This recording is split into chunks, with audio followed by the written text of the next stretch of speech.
My name is Jay. I'm one of his sons, and Richard did not want a funeral. He wanted a party, and we'll talk about that a little bit more. But what he wanted us to do was to have his favorite food, and which, ironically, for a workout maniac, was Taco Bell and Bloody Marys. And if you didn't notice, my good friend Gary brought his favorite ice cream Snicker bars, and so they're here. So what our plan was tonight was Richard wanted laughs and stories, and reflect on the good times, because that's the way he believed that we're all supposed to use our gifts, is to make things better. And those of you that know Richard know that's exactly what he did. So if you'd like to take a seat, we have a lot of people that are around the country and actually out of the country that are dialing in. And so if we can squeeze everybody in here, we've had 30, 35 people in here before. I know we can get everyone in. We got 4 viewers right now. We have 4 viewers. Yeah. Hi, Bill. Hey, Bill. By the way, if you're watching the live stream, you can type in the chat and it'll show up so everybody can see that. Dad, do you want me to put it on the do you want me to put the live stream on the TV? Okay. What did you say shows up? There he is. Mom, If they Bill, put any text. Bill, Leah, Steph, they're all right here. Oh, okay. Nobody can sit there, but Hey, Dad, do you want me to put the live stream on the TV or just leave the slideshow? What do you want, slideshow or live stream? Yeah, if you can put that so that people can comments. Oh, so they can see the comments people put? Yes. I don't think they're gonna put anything. There's only 3 people watching. Okay. Yeah. Okay, so we'll keep things going. So please, if you can grab a seat, and we know some of you need to go or just come in, and please feel free. This is a stop by and just like I said, a party. So if you need to go, please don't hesitate. We will. I know we will see you again soon. So most of you, I hope now know that Richard was having a fantastic week last week. He did all the things. If you had a chance to read, I hate calling it an obituary, that never sounds right. But if you had a chance to kind of read, everyone who gathered in the hospital on Saturday and Sunday, we made a list of things that were Richard's favorite things, and we made a list of the things that he was really good at, and we made a list of the things that he did that helped change our lives. And I ran out of paper. And he's one of those guys that when you go through and you look at that, the impact that he had, it really is amazing. So Mom asked that we all speak for her tonight. And what we're going to do is a number of people have asked to come up and just say a few words. And I know Brother Bill is online, and a number of others are online and are listening right now. And we'll give you a chance. We have a speaker hooked up, so if you want to contribute as well, you'll have a chance to do so. Okay. So again, Richard was having a fantastic week. The things that he loved the most, he was with his grandkids all throughout the week. Actually, Friday he had breakfast at the elementary school with Callan and Lily, with donuts with Granddad. He went shopping, went home. He made lunch for Denise and his mother Ruth. I met him and picked up Mom, and we went and saw Janara. And then Mom, if you saw her a couple weeks ago, she had a sling on one arm. That was from her fall and her shoulder surgery. That sling came off, and then she fell and broke her wrist on her left hand. And so we took her to the hospital Friday and got her new cast put in place. And so I dropped her off, and Richard was there waiting and picked her up, and then went home, made dinner, and he then went and picked up Vaughn at a friend's house out in Wildwood, and they had a fun chat coming back. And he was on time. And he was on time. And he got home, and he had a Bloody Mary, and he watched Rachel Maddow, and he was with Mom. So it was like the best day ever, right? And woke up Saturday very happy. He always gets up between 5 and 5:30, makes coffee, has tea, makes breakfast, and they were having just a wonderful day. They had just bought, they were going into a new vacation program, and I was going over to help them. They were picking out cruises and where they were gonna go on Saturday afternoon. And unfortunately, just before 11 o'clock, that was when the aneurysm ruptured in his brain. And we originally thought it was a heart attack, but it turned out that it was much, much worse. And those of you that have not heard, he did not suffer. The doctors told us that if there was any way that you were gonna go, it was instantaneous, and he felt nothing. And so the joy that he had in his heart and the wonderful day and week that he was having, those were his last memories. He was with the love of his life, and he spent the week with his grandchildren and children, and doing the work and spending time with family and helping and being a part with Janara and Jeff. And I don't think it gets any better than that. I have some thoughts and feelings about Richard that I may share later, but I want to keep things together right now. So I did want to give different people a chance. Have already said they want to say something, but everyone's going to have a chance if you did want to share something to do so. So to start things off, Maggie, do you want to? I have to find my note. You have to find your note? So why don't we have someone else go so I can locate that? Okay. Okay, Ron, are you ready to come up?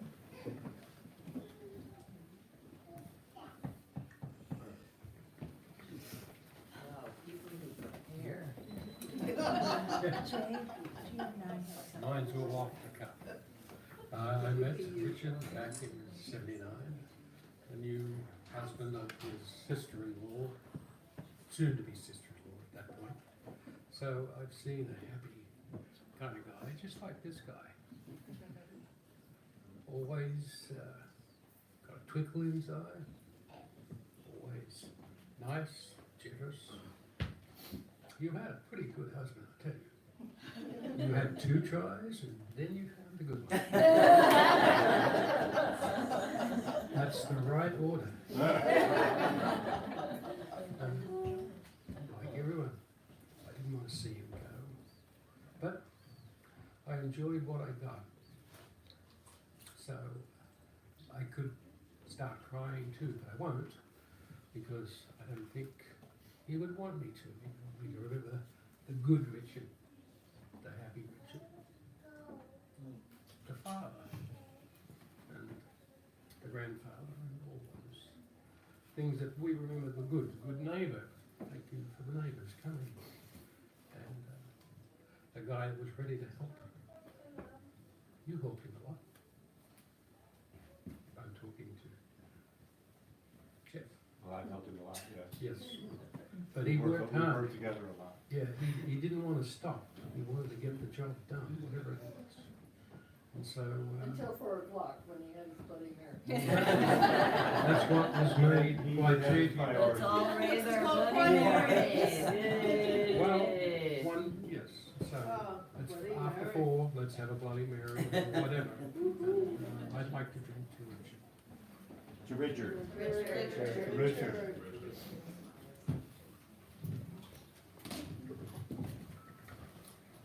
Maggie, are you ready? Oh, yeah, I got it. You want to hold it? You want me to hold it?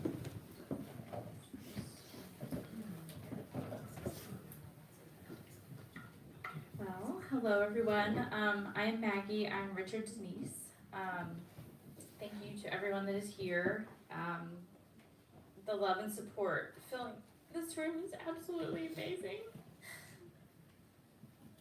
Richard was a lot of things to many people, and I just wanted to share what he meant to me.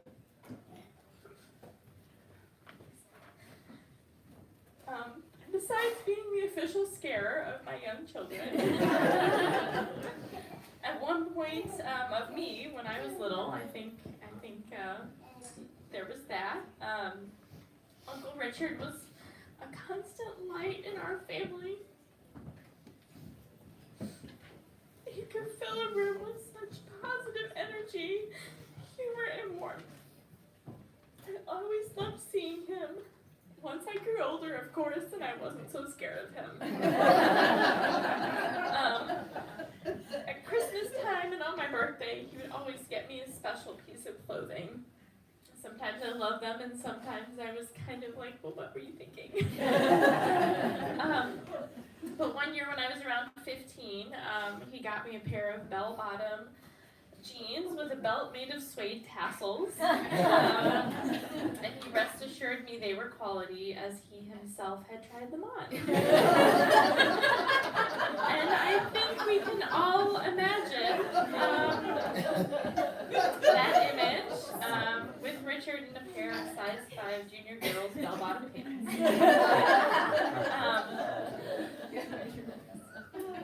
So my grandpa, Richard's,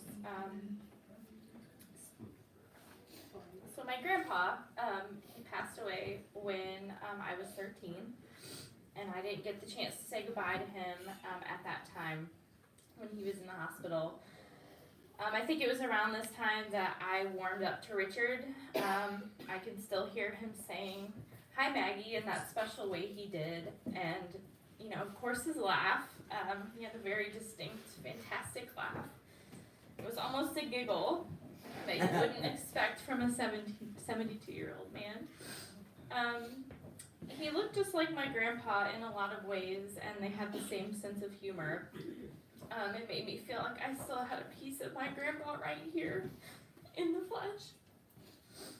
As Richard lay in the hospital bed last weekend, I looked at him and felt like I was saying goodbye to 2 people. But then I looked around, and just like I'm looking around at everyone today, I realized that we have a really incredible family. A wide network of people that spans across geographical boundaries or genetic parameters. I had the pleasure of meeting new people, such as Anne, Sarah, who all came to the rescue when everyone needed it the most. And I had the privilege of caring for my grandma Ruth and loving her in a way I never had to before. So while losing Uncle Richard is devastating, and we will all continue to grieve, I can't believe in my heart that there isn't a silver lining. We are a strong, united force, and together our family will carry on his legacy of selflessly serving others and loving each other fiercely. Thank you. Here, here. Yay!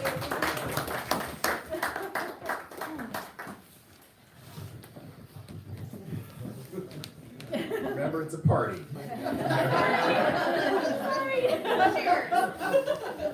Richard. To Richard. Oh, okay. What, this is about toast, right? Bill, guys, raise a glass. Everyone to Richard. To Richard. And those of you that didn't know him very well, and you're like, this guy really be that good? He was really that good. Yeah.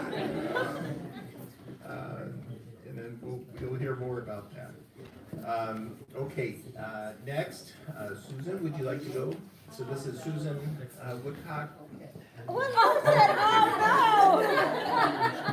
no! Somebody say, oh, no. Oh, no. And Susan's Richard's sister. Good evening. Thank you all for being here. I've had enough Bloody Mary and wine. I think I could get through this. Richard used to punch me in the arm. That was the extent of his abuse to his eldest sister. Sometime in his late teens, he was involved in a car accident on a wet pavement while he was drinking a soda. He totaled the car. No one else was involved, but he did either break his arm or needed stitches. That was the first time I realized how precious life is. I remember being inconsolable with fear until I learned he was okay. And I believe he was forced to realize the frailty of life, because from then on, Richard became kind engaging, and never laid an unkind hand on me again. His first job was at Brown's Grocery in Fenton. He worked as a bag boy. He worked every Friday night, and for some reason I waited up for him to come home. I knew he loved chocolate pudding, so I made pudding for him. The old-fashioned kind, over the stove, adding milk slowly and stirring until thick. He, in turn, would bring home the latest popular rock and roll 45. No lie, we would eat pudding and sing together until I got too tired and went to bed, since I was only 12 years old. The Seekers. Remember the Seekers? When I woke up this morning, you were on my mind. That was the 45 that stuck in my mind. That 6 months to a year was memorable to me because he was mine on those Friday nights with hot pudding and singing like we really liked each other. Then he dropped me for a real girlfriend, whoever that was. I would tell him that I love him, and he would tell me he loved me with only a sarcastic reservation, with a bit of throw up in his mouth. And I knew he meant it, though. He really did love me. Shooting guns, target practicing, dancing, drinking, laughing, Trump bashing, being available when I needed a man/brother. The spot on his gray shorts. Now there's a story about a spot on his gray shorts. We were all together. Richard was standing behind the counter in the kitchen. And he came out for some reason. He had some gray short pants on. There was a spot. A wet spot. And I noticed it naturally right away. And I said, and I screamed, Richard, what is that? And I pointed to his, and he looked and he said, well, I guess I didn't shake it hard enough. and then he kind of moved like this away. Jude and I were just laughing until tears. And he was totally humiliated and loved it. Our stories have endings, but love is endless. Never forget that. Love is endless. Thank you. I didn't cry. Okay, everybody to Richard and Susan not crying. Cheers. And Mom, I promise that's the only wet spot story tonight. For those of you that don't know my mother very well, and you read the obituary, you need to understand that we were raised that proper English was to be used at all times. It was to be written at all times. And in my 50 years, I never was allowed to use the word poop, either verbally and definitely not in writing. And so when it ended up in Richard's obituary, and everyone agreed it was too good of a line not to pass on, she allowed it in, but she said that's the only time for the next 50 years. And she only did it because she knew it would put a smile on Richard's face and that he would love to have that. And so the poop was for Richard. Okay, next, I know, Vaughn, are you ready? Yeah. Okay, so this is my son Vaughn, Richard's grandson. All right. Oh, okay. Yeah. All right. Gotta find the right distance to keep this away from my mouth. Hi, everybody. All right. So, I mean, obviously he was my grandpa, but I think there were three main things that were really awesome about Richard. He, one, what am I saying? He was funny as hell. Two, he was literally always there, no matter when you asked him. Like, no matter what, he was.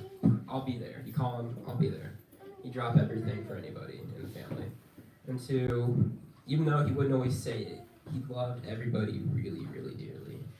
I think last time I saw him was the night before he went, and I was at my friend's house, and it's all the way out in Wildwood, which if you guys don't know is a little ways away from here.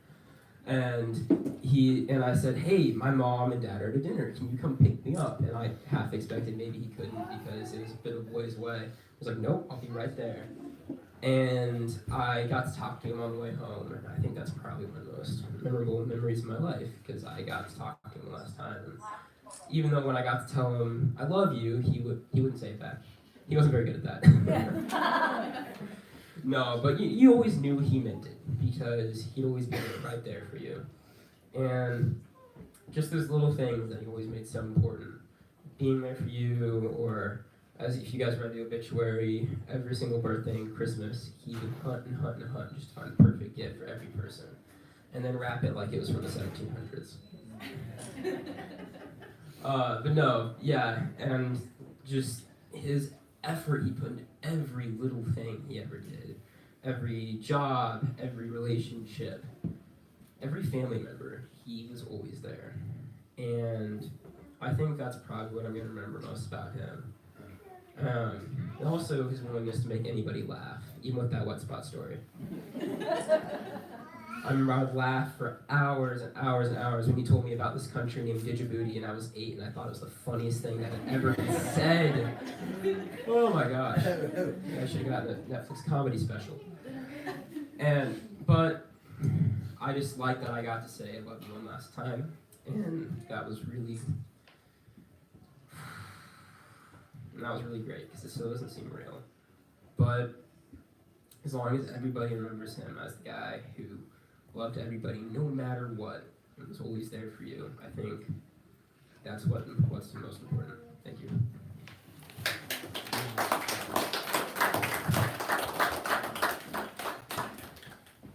All right.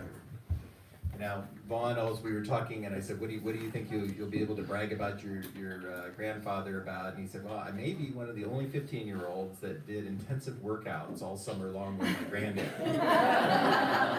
Washboard Ave in 72. So they ran together and trained together, and Vaughn ended up this fall, after doing training, he actually made the varsity cross country team as a sophomore, and actually got to go and run at the state championship this year. Granddad was very, very proud, and Nietzsche was very proud of that. So Richard was his coach. Richard was his coach. How about that? He told him you can push harder. Next, Rome, did you want to Why don't you go ahead?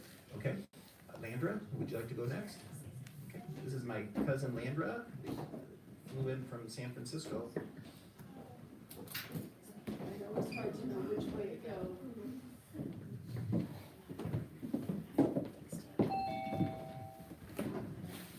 Hi everyone, I'm Landra. I was Richard's niece, still am, present.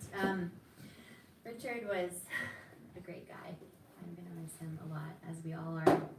One of the last times that I saw him, my father, Rome, and I were out here visiting and staying in you and Richard's house, Denny and Richard's house, and we talked about a lot of things, but one thing that was really important was the importance of calorie counting. He really drilled that in to me. And, I don't know where to get it. I remember every morning he would ask, well, would you like an egg white omelet? And I said, I'll take the yolk. And I remember him kind of looking at me judgmentally, like, she's far gone. No, but really, he was a special guy, always had something clever to say. And I remember being exceedingly flattered whenever he would laugh at one of my jokes, because I knew that meant it was actually funny. So, gonna miss you, Richard. Thank you, everyone.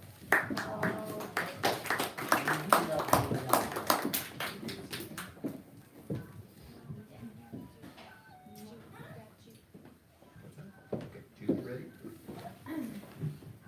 So this is Jude, Richard's other sister. Not favorite sister, other I'm sister. the smarter, cuter sister. In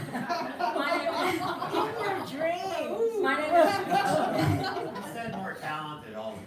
Sorry, Susan, I did that. My name is Jude Woodcock, and this is my husband Jeff Miller, and we live in the Virgin Islands. And I didn't really know my brother when I was growing up because he's 10 years older than I am. All I knew is that he was the guy that lived in the breezeway, if you know what a breezeway is, on the fold-out couch, and held to be paid if I walked through there and woke him up. So we always skirted around that breezeway while Jeff, I keep calling him, the two of them intermingled. Richard, while he was sleeping. I think nowadays, if a kid lived in a breezeway, that child services would probably come and get them by now. But it was about the last 6 years when the house burned down that I had my own health problems, that I had to come back to St. Louis and spend a lot of time at Richard and Denise's house, and they so generously gave us total house privileges, a car, whatever we needed. And I stayed there a couple of times, like 6 weeks at a time. So that's when I really got to know my brother and Denise. And that's when I really fully appreciated my brother. We got to eat tons of yummy food. I don't know if you've ever had his cooking, but he was always great at his presentation, and no matter how hard I tried, I could never make my meals look like that. Dancing in the kitchen to Rihanna. How many times did we do Rihanna? Going to Sam's Club together, working out together. Jeff and Bishop always had, what, did I miss a picture? They were always on MyFitnessPal, and they were always calculating the calories. And Richard was always saying he was minus 3,000 calories yet to go because he had worked out. Watching movies together, trying to figure out Westworld. Putting the coffee cups away with the handles in their perfect position. And then his sense of humor that you were talking about, Maggie, we were talking one day, the last time I was here, about what you get for your anniversary. And Richard was going through what Jeff and I can't remember, what are we on, 28? I don't even know. But our gift was spruce. And he just got so tickled at that, and he did tickle and giggle when he laughed, and he just, for 15 minutes, all by himself, all he did was laugh at the fact that we were getting spruce for our anniversary. What's spruce? The deodorizers, the car deodorizers. Or It's like whatever that's what you do. spruce is. It's like that's where you get that little tree. And Yeah. And he just kept saying, just skip over it. But he just giggled and giggled over that, so, but you know, Richard was always up for something new and fun. Last time I was home, that's when I had my moments with him. I had him all to myself. We went out walking together, and I convinced him to go to Orange Theory with me. And so it was really those special times when you had Richard all by yourself that I think I'll really miss. But the one thing I did that my husband and I do is the thing called, at the end of the day, we say, we're grateful for something. And so it could be, we're grateful the sun came out. We're grateful the powers came up. So at Richard and Denise's house, before everybody would go to bed, we'd say, all right, let's circle up. Let's say who's grateful for what you have. And Richard would always roll his eyes at it and go, oh my gosh, here we go. But he always participated, and he always had something thoughtful to say. And so I would like for all of you tonight, when you go home tonight, to think how grateful we are to have Richard in our lives. So just give yourself a little minute of saying, I am grateful that Richard is in our life. Thank you. Thank you, Jude. Okay. Jana, would you like to say something? Okay, this is my sister. You want to stay there? This is my sister, Janara.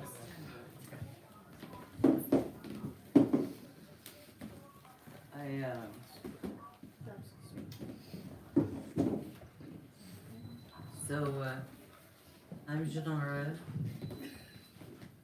Richard's daughter, and I actually got to know him before, yeah, Me.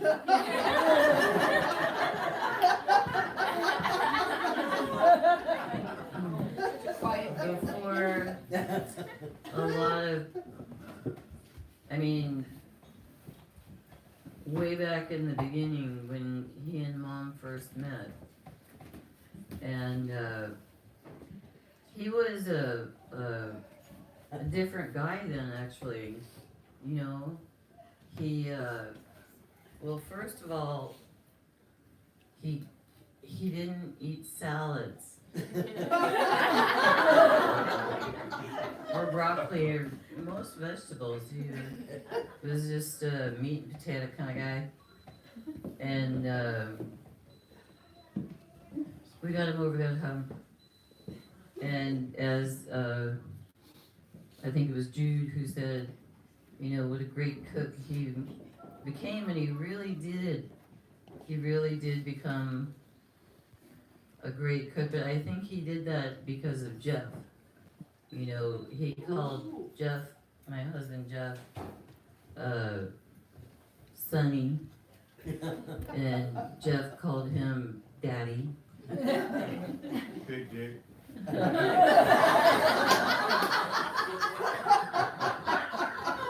I'm not saying they didn't do a comparison. Yes, you are. No, we did. Yes, I am. And yet, yes, they did.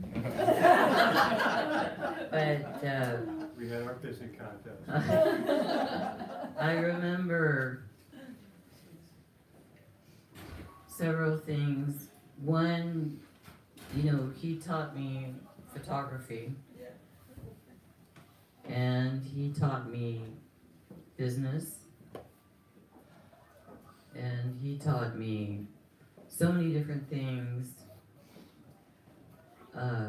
But one of the things I remember most is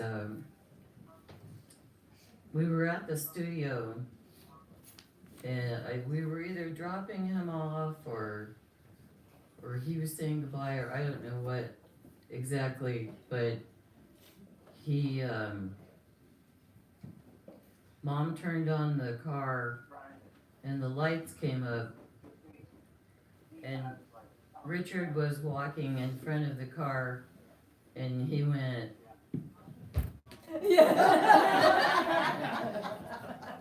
and Mom said, you know, he wouldn't have done that a few months ago. And throughout the time with us, he changed. He opened up more, and he sure, you know, everybody has said the same thing. How he was always there, no matter what you needed. No matter what was going on, he was always there for you. And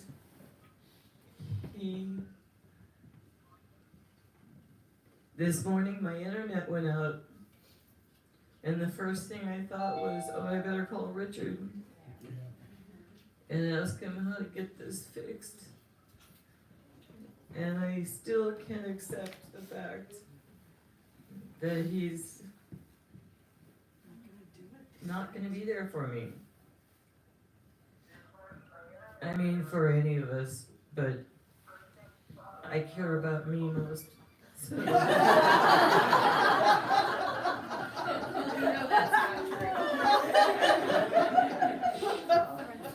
so that's, you know, where I'm coming from. But, you know, he taught me everything about photography, how to develop film and how to make prints and how to make composites and how to do things and how to run a business and so many things for so long. And it wasn't as though I asked him to do these things, but he knew that I would need them, these skills. later on in life. And so he just went ahead and taught them to me, mostly by example.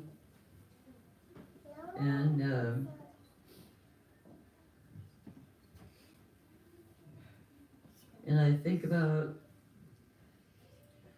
all the times that I was upset about something, and I would talk to him about it.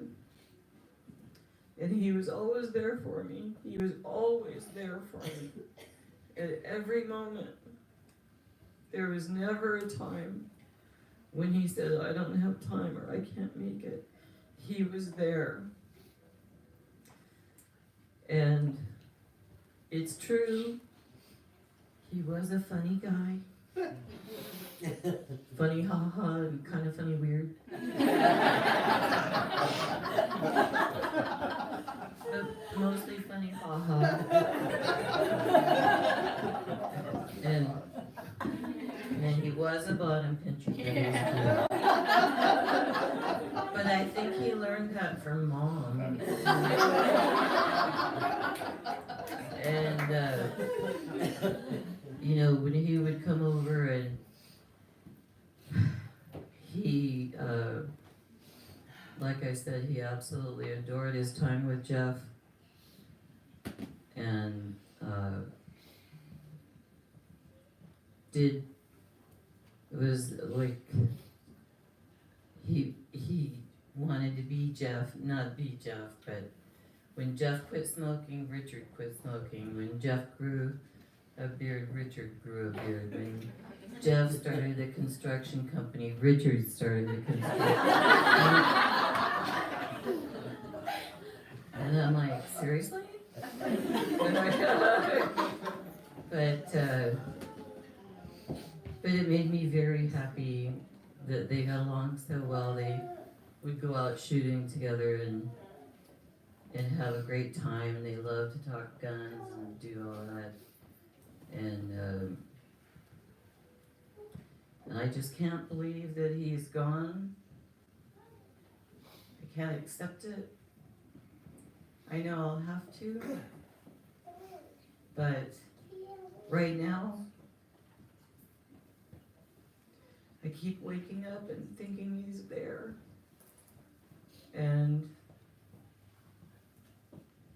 eventually, I guess I'll get past that point and remember the good times, which there were just a ton of. We had so many wonderful dinner parties, so many wonderful parties, so many great times together, so many wonderful holidays, so much love that I know that I should just look at that and be grateful. And I'm going to work on that. It's a goal. And in the meantime, I like to think that I'm losing a lot of water weight.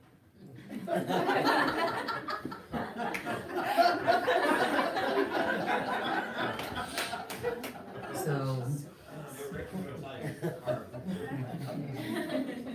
Richard, I love you. I'll always love you. I'll always miss you. And you meant the world to me. You're here. You're here.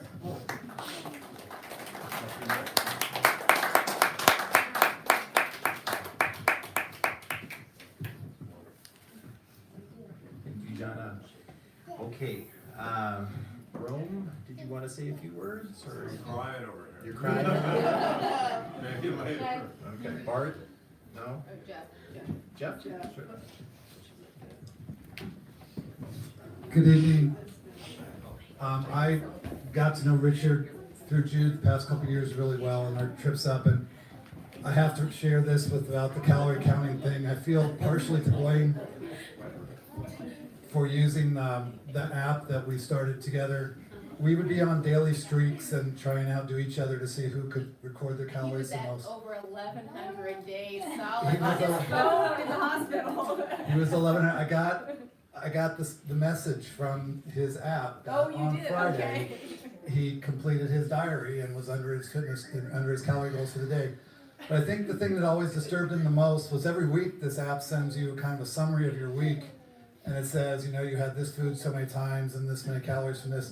And you say, I don't know if this is a problem or not, but it's telling me I got 40% of my calories from vodka. Okay, raise your glass to that, right? To Richard. Richard. Okay. Bloody Mary. Mom has asked, oh, Bart, you ready? I guess. My brother Bart.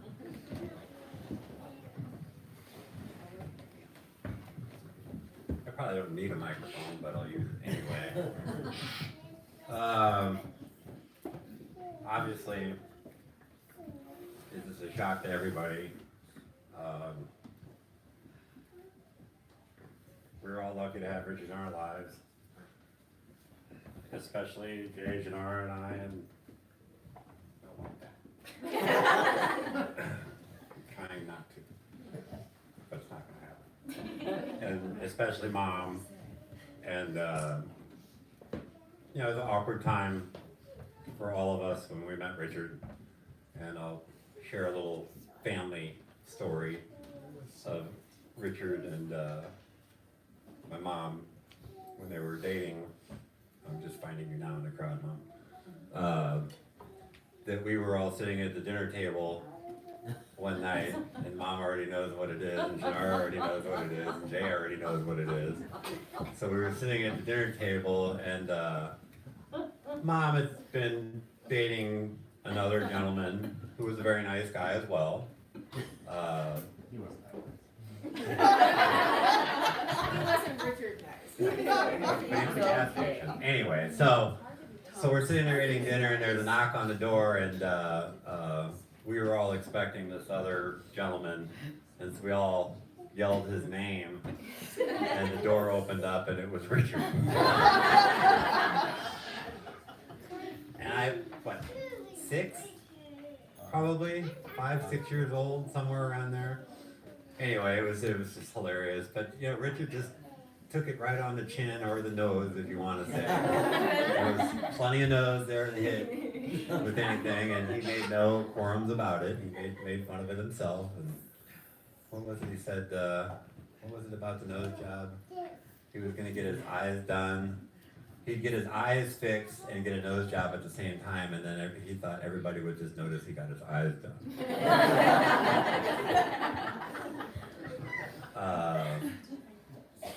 So that was part of our introduction to Richard, which was really funny. But like I said, it all worked out great. Are you gonna tell him about the pork chop? No, it was roast beef. I thought somebody would. Well, okay. Then on another special dinner, one of our initial dinners together. Yeah, First it was the dinner. He's serving dinner to us, and so it was Mom had cooked the roast beef, and so here's Richard slicing it, and if anyone who knows Richard knows he liked his knives, and he liked them nice and sharp, and actually we weren't allowed to touch his knives, and he could tell if we used them. Eventually he could tell, but then of course obviously we got better at hiding that. And so we're sitting down at the dinner table, and Richard's cutting the roast beef, and he has the little fork tong things, or whatever they are, prongs, and the knife, and he's using it to reach over the table to put a piece of roast beef on one of our plates, and it just plop, fell off right into a water glass. And so then there was like this meat membrane floating around like a medical specimen on the table, and we all just busted up laughing, and we just left it there for the whole dinner because it was just so funny. And he was embarrassed about it, but it was okay. It was cool. I mean, everything, it was fine. It was, it was fun. I guess call it the icebreaker or whatever, and it just made everything fun. And we just rolled with it, and that's the kind of guy Richard was. He rolled with it, no matter what it was, and I like to think that's kind of where I learned to roll with it. And also learned that getting mad about things doesn't do any good, because Richard really never got that mad. About the only time he ever did get mad at me was one time when I had his fancy, Mom already knows what this is too, had his, he let me borrow his Movado watch, a real special watch that Mom had bought for him. It was when Movados were really special, museum piece. And I don't know, I was going on a date or something or whatever, and I was putting new speakers in one of the doors of my car. And I had the watch on, and Richard comes out, what are you doing working on your car with my watch on? And I'm just putting a couple screws in. I'm not like changing the spark plugs or anything like that. And he was like, I don't care, you take that watch off. And I said, fine. I took it off and I set it on the roof of the car, and that was the last we saw of that watch. So, there were other things. I will readily admit I was not the best child in the world and did a lot of things and got caught on some of them. 2 a.m. police calls. That's, I borrowed Richard's motorcycle one night when I was 14. Notice I said one night because there were multiple. Just got caught once. I told you that. Anyway, I ended up in St. Louis County Police at 14 years old, and I'm calling the house at 3:30 in the morning, and Mom hanging up on the police, saying, no, yes, you did, because all the officers were laughing at me, and I'm sitting there going, oh geez, now what? So they called back and said, no, we assure you Bart is not in bed, he's here with us. And so Richard picked me up, and so of course I'm scared, what the heck's gonna happen now? And I guess he talked to the police, and I didn't cop an attitude, I knew the jig was up, whatever, when you're done, you're done. And the ride home was just as peaceful as whatever, and he's just like, we don't approve of what you did, and you weren't supposed to do what you did, so there's obviously going to be some sort of consequences, and just be glad you didn't get hurt, and we'll just leave it at that. And I think I didn't get to go to a concert the next day or something like that. And that was it. He didn't get mad at me, he didn't yell at me, he didn't hit me or anything like that. But I probably deserved it. No, I did deserve it. But anyway, for all the bad stuff that I did growing up, I tried to make up for it. Well, I like to think I made up for it. I took Mom and Richard to Vegas here and there, and I took him to Cancun, and I did other things, and I did buy him another Movado watch at some point when I could afford it. I did buy him a watch. And I think he was surprised at that. But about 3 or 4 things about Richard that within the last years or so here that were obvious is that he loved his guns. And he just had become a gun nut and was so proud of his carry conceal. And we would go downstairs and he would build.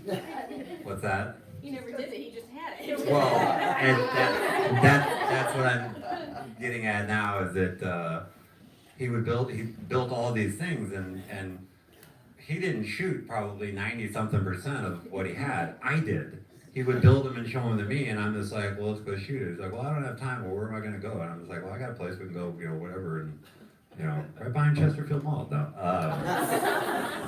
a friend of mine has got a farm not too far away, and so I was the one that ended up taking these things out and blasting the heck out of whatever, and would bring it back, and say, yeah, it worked great, and everybody, the other people there liked it too. Why don't you come with us next time? And he didn't, because he was always doing something around the house or whatever. But he loved the fact that he was, quote, packing everywhere he went.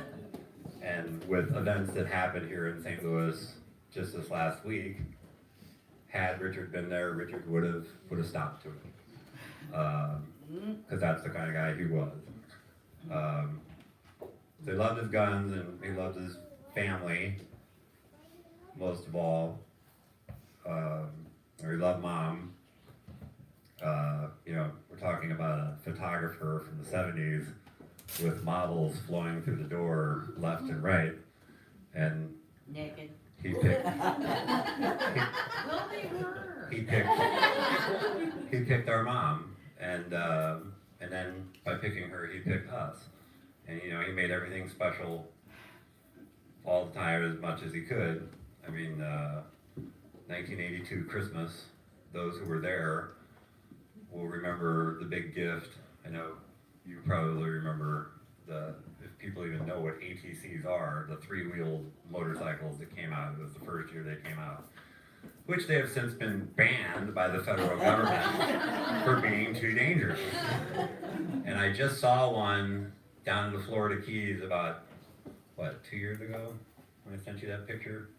I was in a drive-thru just about ready to head down into the Keys, and there was if you've been to the Keys, there's really not much restaurant-wise once you leave Maine, Florida.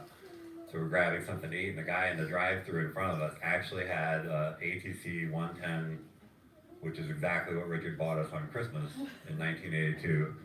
And it was just cold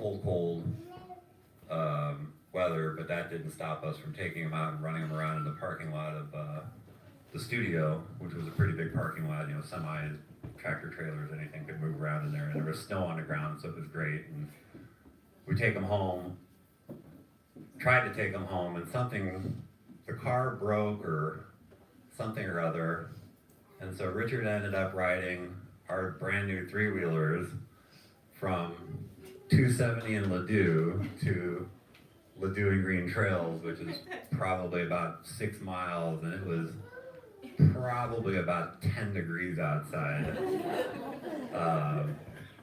Anyway, so he got to ride him first, I guess you might say.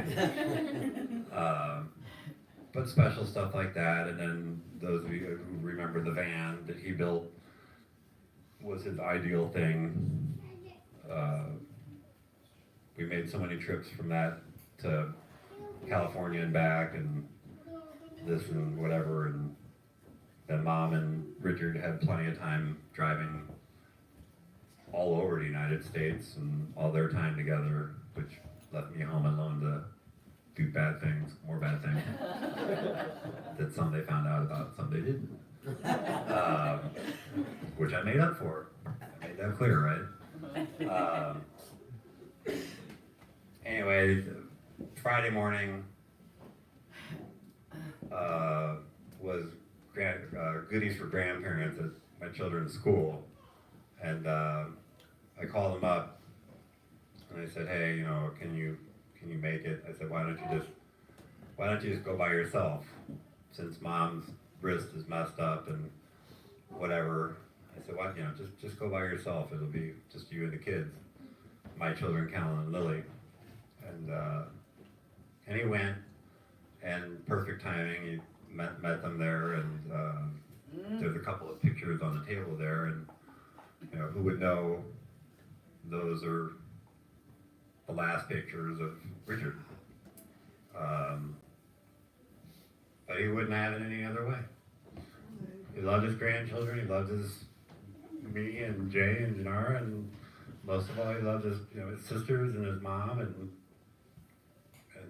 Mom, and that was Richard, and he would do anything for anybody, anytime, drop of a hat, didn't matter, he'd do it, even if it wasn't within his realm. He babysat my children by himself. Now granted, we did call in a little extra help on that during that time, but you know, he didn't back down from it in the slightest, and he watched Cal and Lily when they were, I don't know, pretty young. You know, I think he probably just gave me each a 5-pound bag of sugar and a box of matches, set them loose in the back 40. But he did everything he could for anybody, and like I said, he was always liked to look nice. And to everybody here, thank you for coming. And even on our send-off to Richard, he was dressed snappy Yeah. and sharp.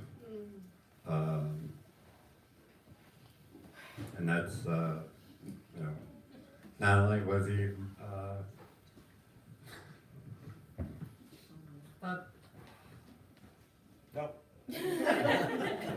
not only was he my dad, but he was my best friend. And I wouldn't have it any other way.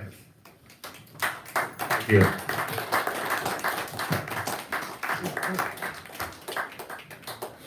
Okay, now wait a minute. I don't need the mic, but I want to say, so when Richard got his new car, he went in and he wanted everything on it. Everything. I mean, he actually asked the salesman, is there anything else you can put on it? And the guy's like, no, that's all. And he goes, okay. And so we get in the car and I'm like, ooh, and he goes, it's a Chevy. And I was like, I don't know, I don't care. Anyway, so it was winter time and there was snow everywhere. And at the studio, there was a huge, I mean, you know, big, what do you call those big trucks? Semi-trucks parked there. And Richard had Mom in the car and started doing donuts. Oh, yeah. His new Chevy. And she was like, I don't think this is a good idea. I think this is a bad idea. And he did a donut where it spun and spun and spun, and then it went sideways right towards this big semi-truck. And they're both, you know, he's at the wheel and she's in the passenger seat, and they're both looking at it coming closer and closer, and it stopped like this far away. And she goes, did you do that on purpose?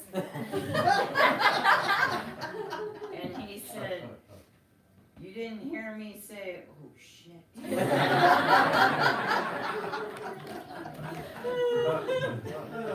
All right.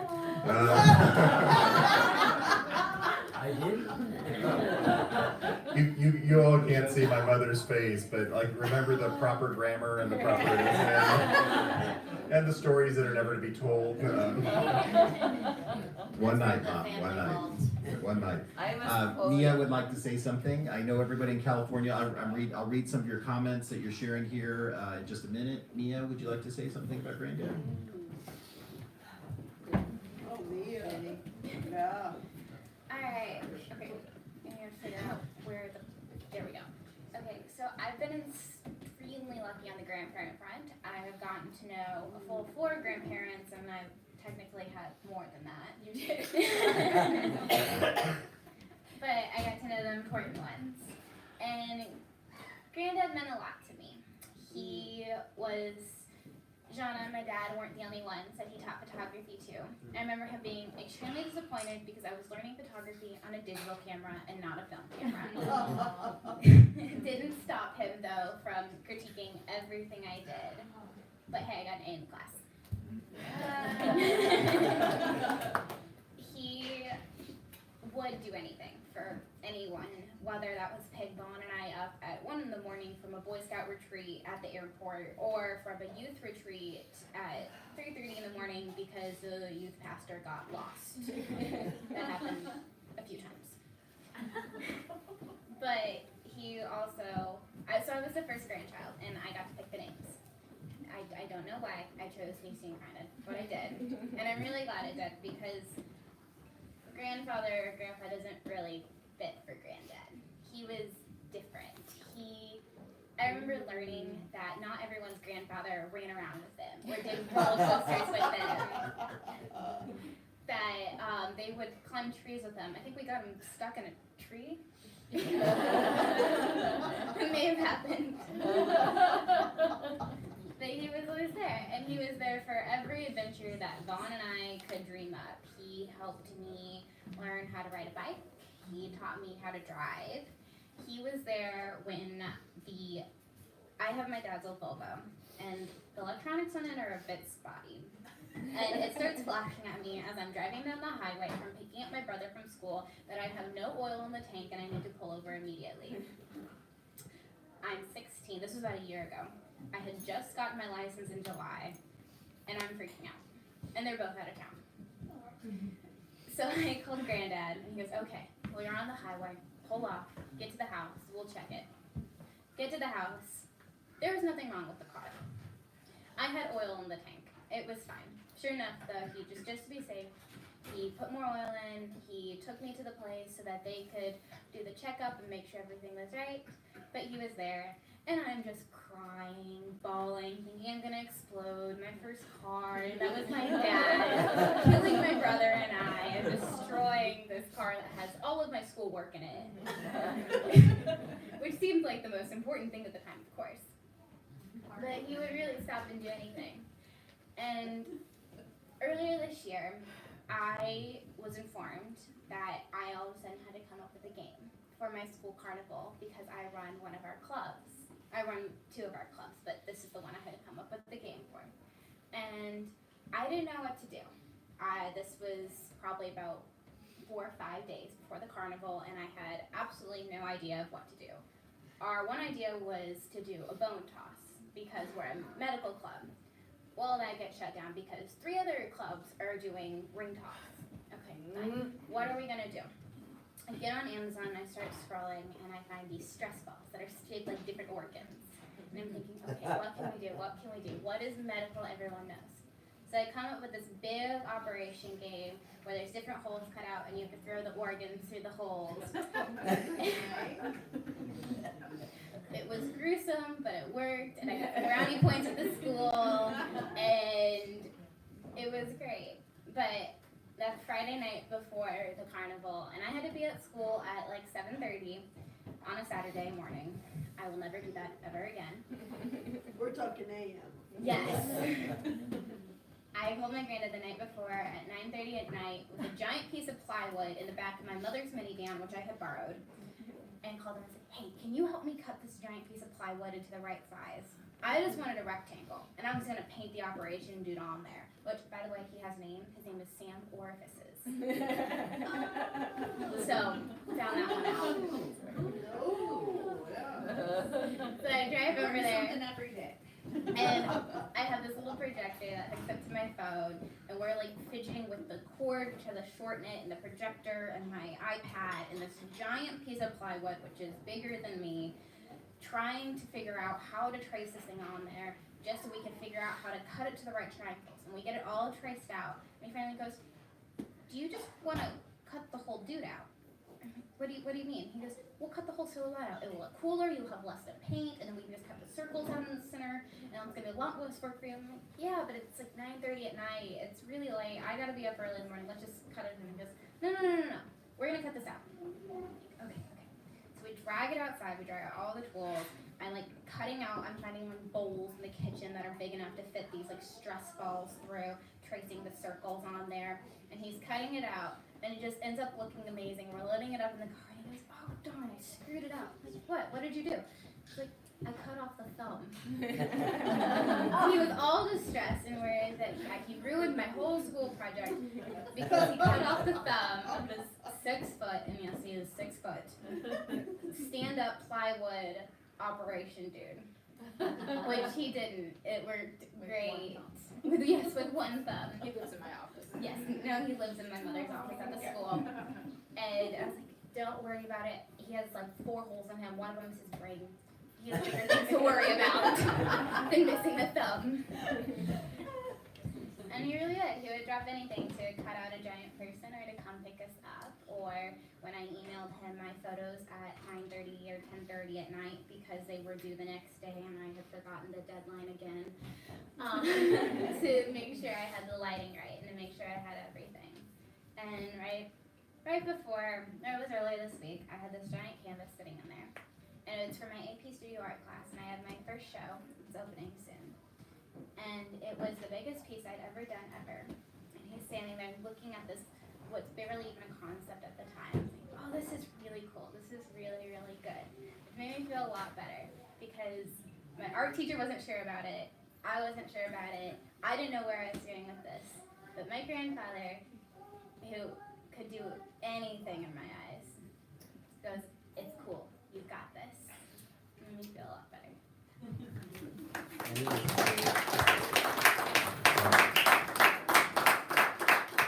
All right, Mom has asked Suzanne to say a few words on her behalf tonight. Do you still want Suzanne to do that? Yeah, okay. So, Suzanne, would you like to come up and speak on behalf of Denise? Thank you. I could finally tell me to talk. I was trying not to make people cry. Oh, you did a great job. Yeah, so I had the honor and privilege of being the daughter-in-law, and Denise so generously, and it's my honor to, relay some of her sentiments and her extreme love for Richard. I cannot imagine how hard that must be. But I have to say, as a daughter-in-law and as an add-on to this family, there are many of you out there, I know you are, and not once were you not welcomed with just the most open, warm arms by Denise and by Richard. And I'm like, who are these crazy people who are inviting me to stay in their house? I've met them for 5 minutes. And Jay introduces me to them, and they say, sure, here are the keys. So it's just, I felt like I had such a special relationship with Richard, and so many of us automatically felt like the moment we met him, we had this wonderful special relationship. The moment you engage with him, we have neighbors. How many of you are neighbors? I mean, exactly. Every neighbor, from our neighbors to your neighbors, he was there was their guy, their special guy. Friends from Rolla, friends that he helped build many, many things. So, and Denise shared him with all of us. And, he was special to all of us, but he was your guy. So thank you. Thank you. We're so glad. So, yeah, I've got 5. I may not have enough. So, hang on. So Denise had a few warm remarks, and I hope I do them justice. So, as we all know, and she can attest to, he was a wonderful husband, father, and granddad. And she said she doesn't know what she would do without him, and I'm not sure what any of us will. But he was the guy. He made it all work. The glue, I think you said, Jay, was the glue, the rock. He was the love of her life. So you did good. You done good, as my family would say. And he loved you immensely. As, again, one of the satellites, I could witness how much he just absolutely adored you, Denise. And he knew you were the love of his life. She says she could not have asked for a better partner in life. And they worked together and lived together. And they built this amazing life and this network of family and friends and a business and, the ripples and the impact go on and on and on. It's just, and that's how he'll continue to live on. And she wished he finished the basement.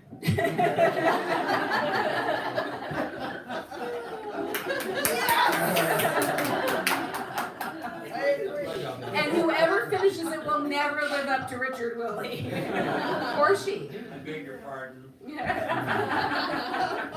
know who that's gonna fall on. Yeah. So, Denise, thank you for sharing Richard with all of us. And thank you, Susan and Jude and Ruth.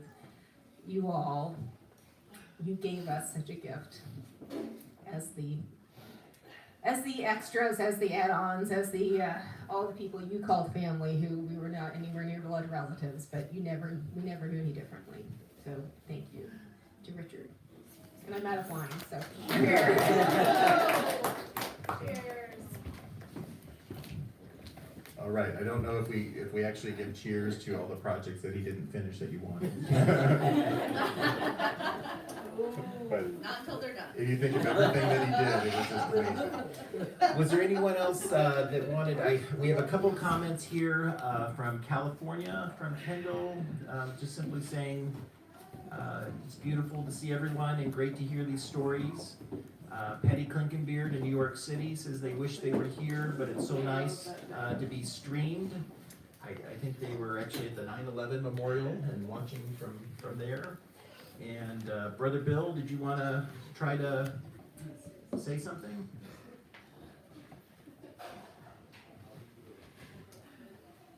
I'm sorry, we're taking the pulling the microphone out. That's my older This is brother. Bill Scherer. In San Diego. Okay, wait, sorry, we gotta get the mute off.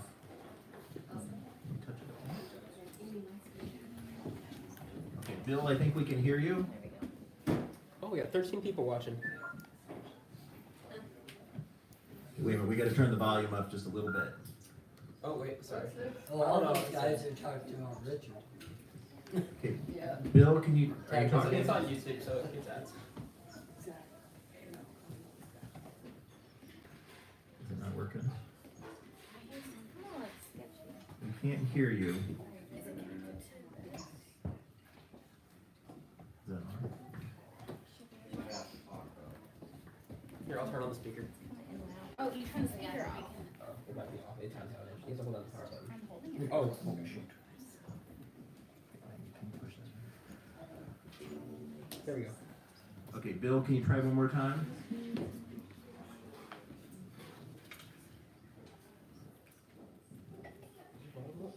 Then I have themselves muted. I think, Bill, you might be muted. We're not hearing anything. See, this is why we need Richard to fix it. Yeah, if Richard was here, he'd fix it. We can't hear you. Can you hear us still? Here, see? Yeah, Okay. ask him if he's muted himself. Well, okay, well, we're gonna go on. Was there anyone else here that wanted to say something? I just wanted one quick story. One quick story? Yeah. This is my aunt Sharinda Yes. from Arizona. Yes. I'm Denise's sister, Richard's favorite sister-in-law. I have a story. I'm standing in place of my mother, Shirley Klinkenbeard, Grandy, as most people knew her. And so just to give you an idea, and many of you already know this, she was quite a character herself. And she loved Richard, admired him. And he and Denise would go out to California and for months at a time and do work for my mother in Mockingbird Canyon on her property in her house. And I was telling Maggie earlier that my mother always wanted an upstairs, and my father, when they were building the house, she said, well, where are the stairs? And he said, there's no upstairs. There are no stairs. And she went, oh. And so that was for 40 years, she held that against him. And anyway, one summer they went out and Richard built those stairs and built the upstairs, and it was a lot of work in the heat of the summer, and Denise was there at his side working too. And but one day, and it may not have been that particular project, it doesn't matter, but he had been working and it was very hot. He probably had his shirt off, shorts maybe, thongs, Working in the garden. And so somewhere he was working around the property, and he came into the kitchen to get a drink or something, and my mother looked up at him and said, Richard, you look like a glistening sex object. And so, if I have this right, he went into the bedroom to look in the mirror. The rest of his life. He came back and said, yes, I do. So that says a lot about my mother, his beloved mother-in-law, and Richard. All right. Let's see, Bill, you want to try again? We have the volume turned up if you're near the computer. Or you can call me. Yeah, you can call it. Put it on speaker. Technical difficulties. I'm glad they didn't have the volume on this one. Oh. You can put it up to the. I laughed the whole way through. It's like they're dialing. Is that the choice? Is it also? Okay. Is there anyone else here that would like to say something tonight? I'd like to say. Janice, would you like to say something? No. All right. She does. Hi, I'm Janice. I'm Richard's oldest first cousin. I can take you back to grade school. Okay. We were in Murphy School. Yay! And Susan and I are the same age. And so we were in first grade. So Richard goes up to sixth grade, I guess was in sixth grade. And we line up in the halls and we go, hey, there's Richard, hey, Richard. And he would look around and just smile and then ignore us.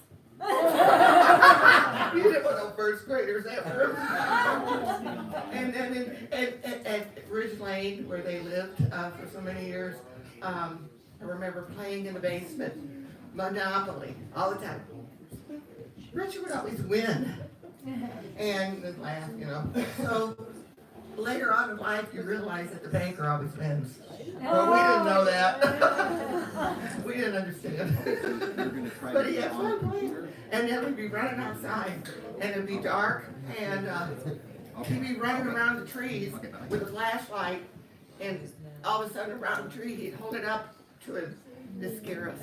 Do you remember that? Do you remember that? Yeah. Then, fast forward, I guess, after the brass shutter, he had a little company, and he was doing a lot of repair work, handyman work, and carpentry work. And so, me being a real estate broker, I carried his cards everywhere and gave him every opportunity, every time I could, to give him a job. And I guess one of the biggest jobs was at my own house. I was getting rid of this house. He pulled up he was working on the deck, and he pulled up a rotten board, and there was a big mass of carpenter rails. And my mom was there, and she'd come in and she says, after this, I think I'm going back to videoing. So anyway, we did in those years there, we did a lot of homework. So see, that's his card. I don't know if you guys did this still. That was the name of his company, Homework. That's all. Thank you. See, Maggie, how can we get Bill back up on the screen?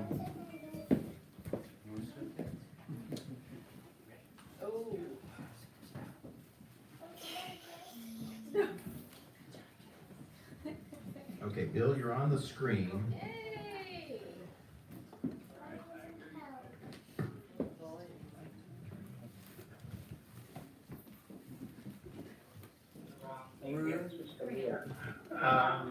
Jay, you need to switch to Leah. Okay, we can hear you, Chris. We can hear you very clearly now. Very good. But ready or not, well, I really don't know what to say, except that there are many loved ones there in the house, and too many to name right now. And you'll have to forgive me because I'm not going to be good at this. Every time I think of Richard, I cry. Anyway, I remember Richard with the brass shutter, Art James and Ara coming out to California, and Grace and me and all our kids, and in fact, Leah and Stephen and I, we were all just looking at a picture of you guys when I guess Bart and Jay were about 14 or that sort of age. But I remember Richard, Denny, and Richard and I, we ran so many miles together out in California through the orange groves and under the palm trees and in the night. And Richard always set goals, special goals for him to go up this particular hill. I remember it was called Bunbreaker Hill because you just ran until you couldn't run anymore. And Richard, there were so many trees, and he would set his goal to make it to this particular tree. And Denise, I'd go for a run with her, and she would outpace me, and I'd say, "Come on, this is a social event," and she'd say, "No, it isn't." And anyway, I'd want to talk and visit, and she'd just want to push on and run. But I remember one time, many years ago, when Bart and Jay were in their teens, and Denny and Richard, Bart, Jay, and Janara came out to California, and we were having a big, I think it was the 4th of July barbecue at Grandy's. And everybody was there. We were having a lot of fun. And then Richard and Denny brought a bunch of fireworks that they had bought. They weren't legal. And they started setting them off, these rockets that went up into the air. Well, it was great fun until one of the rockets went way up behind the hill and set all the hills on fire. They're not allowed in California. They have no stop signs.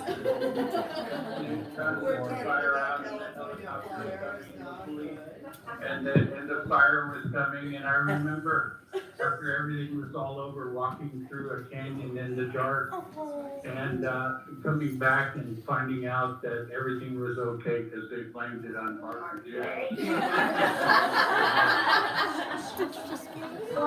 So no harm, no foul. But Richard and Denise, we lived together for 10 months while Richard did a fantastic job of remodeling our kitchen. We had a whole big kitchen and tile floors that he put in, and we did a lot of things together. And just more recently, within the last couple of years, we vacationed together in Arizona at a mountain resort, and we went out for our runs and our walks. And Richard's just the greatest guy. I'm not leaving my sister aside, but he was so good to be around. A special brother. I call him a brother. He's a brother-in-law, but a special brother for so many years. I really appreciate everyone who has spoken so far, and I don't know how you do it. How you can stay composed. I enjoyed Mia and Vaughn and Janara and Jay and Bart and Jude and Susan and hello Ruth. You're sitting right there. Hello to you and Rome and Janara, Ron and Brenda. I had a dream last night, believe it or not, and I just early this morning, and Ron Morris and Brenda, Ron was driving a jet fighter plane flying into LA. Brenda was telling me everything was okay and he knew how to do it. And anyway, that's pretty much it. Richard will live on forever in my memory, and treasure him forever. So let's see, I can hand this over to Leah. You gave me a look of shock. Hi and goodbye, and treasure Richard, and he'll be alive in my memory forever. Here you go, Leah.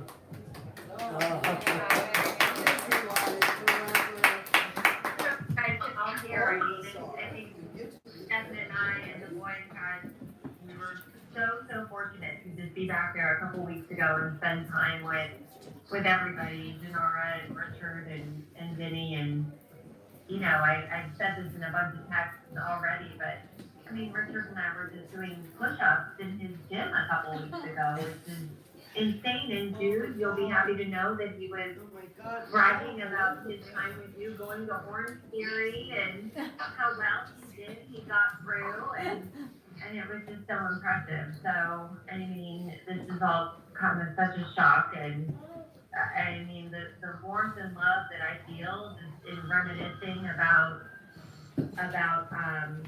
Richard and his life and our memories of him. And I mean, I share the loss, but more than anything, the celebration of his life, because he sure filled us with so many wonderful memories as long as I can remember. And we're just all so lucky. And again, I feel so fortunate to have had us spend time with him in just the last couple of weeks. So lovely and wonderful to be with everybody, and I look forward to hearing more wonderful stories about him and his life and how lucky we are. And thank you, Vinny, so much for sharing him with us, because he's one of the most special guys I've ever met, honestly. So love you all. Love you, Leah. Thank you, Leah. So, yeah. So, I think we'll, this was supposed to be a party, not a bunch of speeches.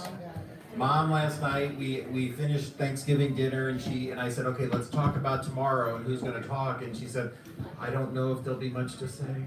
And we all looked at her and said, come on, Mom, you've been in this family a long time. There's always a lot to say. I want to thank everybody, Peggy, Janice, Jerry, I don't, is Pat here? Our neighbors. No, he's still laid up with He's his still- knee and that. Yeah. Eddie You know, fell. Ed- Ed and Debbie, Aunt Jeanette, thank you so much for coming tonight, and Ruth, everyone who came from literally around the world and throughout our neighborhood. From across the street. And from across the street. I'll do it from here Yeah. real quick. We want to thank you all for being here. Yep. Helen and I are the only cross the street people that are still here. Loved Richard. He talked with us just like he talked with everybody. When we took the trash out, when we got the mail, if he was there, if Denise and he were there, always. And he was a great guy. I loved hearing all the wonderful stories of things I didn't know about Richard. And he will always be remembered. Thank you, Louise. Here. Here. So I thought so the party will go on. There's lots of food, there's lots of drinks, and we want to share lots more stories. And Richard wants you to look at his washboard abs. He seriously asked that we do, he only wanted us to do a handful of things when he passed away. One of those was to have a party with his favorite things, and that's why there's Bloody Marys in the sunroom. That's why there's frozen Snicker bars in the freezer. Please help yourself to those. Taco Bell and Italian food. Okay, Taco Bell, spring tacos. So please help yourselves to that. If each of you would pick up one of the cards here. The other thing that he asked for was he said when I do pass away, I want a party, but would you please play and sing Amazing Grace? It was his favorite song. When you walked in tonight, you heard Bob Seger, you heard the Beatles, you heard Queen, you heard Boz Scaggs. That all came from his favorite playlist. Those were Richard's songs, the songs that made him happy, and those were the songs that we were trying to make you happy with tonight. Richard taught me something a long time ago, in which he said, life was worth living if at the end people would say that you were a good father, grandfather, that you were a reliable friend, that you loved your family, and that your work made a difference. And I think of a life well lived, that's damn well what he did. He saved our family, and he was our friend, and he was our dad. He was a damn good guy. So we'd ask if you would, Mia, if you'd hit the music. The party starts after Amazing Grace. Mia. Thanks for making us cry before we have to sing. Yeah. You're the one who might And if you guys are online, you have to sing too. Mia? Is it turned down, sweetheart, or off? Yeah.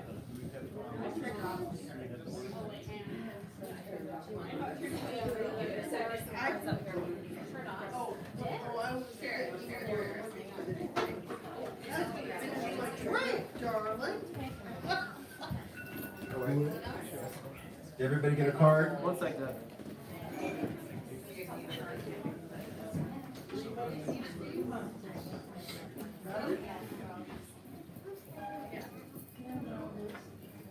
You gotta turn up, honey.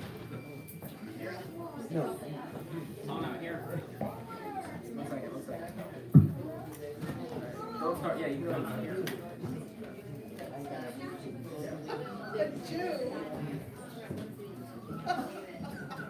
Pay attention, come on, they're just kids.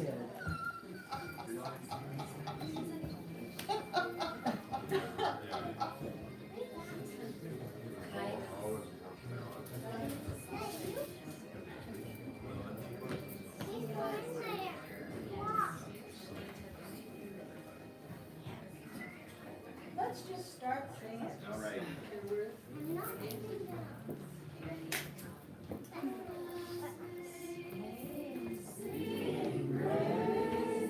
How sweet the sound that saved a wretch like me.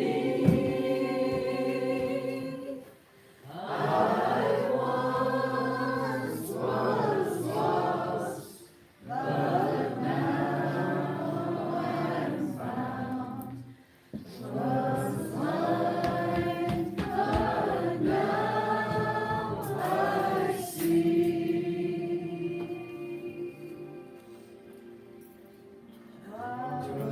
Grace that taught my heart to fear, grace my fears relieved. How precious in that grace appeared. Me as I first believed. Through many dangers, toils, and snares, we have already come. 'Twas grace that brought us safe thus far, and grace will lead us home. Amazing grace, how sweet the sound that saved a wretch like me. I once was lost, but now I'm found. 'Twas blind, but now I see. To Richard. To Richard. Richard. Richard. Drop the mic. That was a mic drop. Mic drop. Okay, sorry you guys, that was an unintentional mic drop, but somehow appropriate. Thank you all for joining us. If you're online, we're gonna leave it running so you can hear the laughter and the fun. And I hope that you will raise your glass to Richard and the love that we all have for him. Thank you all. We love you. Do you think I should turn off the action or just face it towards everybody so they can see the party?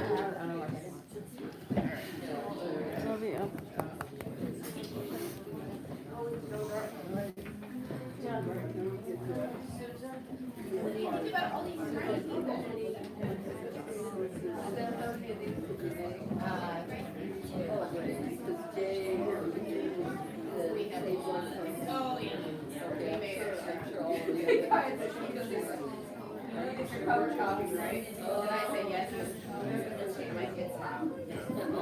I tried to copy paste the lyrics of Amazing Grace into the chat. People watching. Oh, yeah. And know it well enough. Yeah, but Like in high school where I had there's no verses obviously that I know every single one. I know every single verse.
I think Uncle Jeff, I think you have Uncle Jeff wrapped around his fingers, right?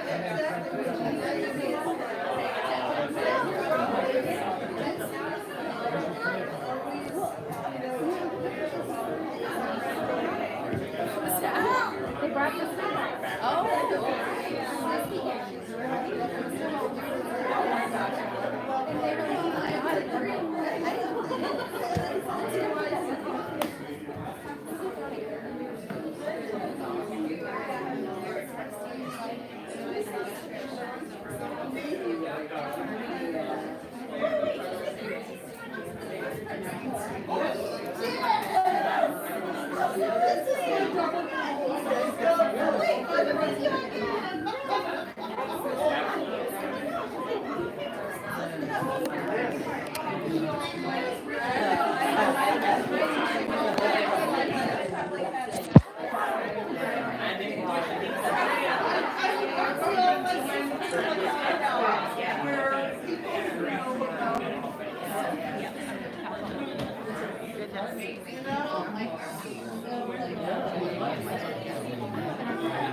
I'm trying to put a thank you message. It's not letting me. No? Okay. I still have to end it.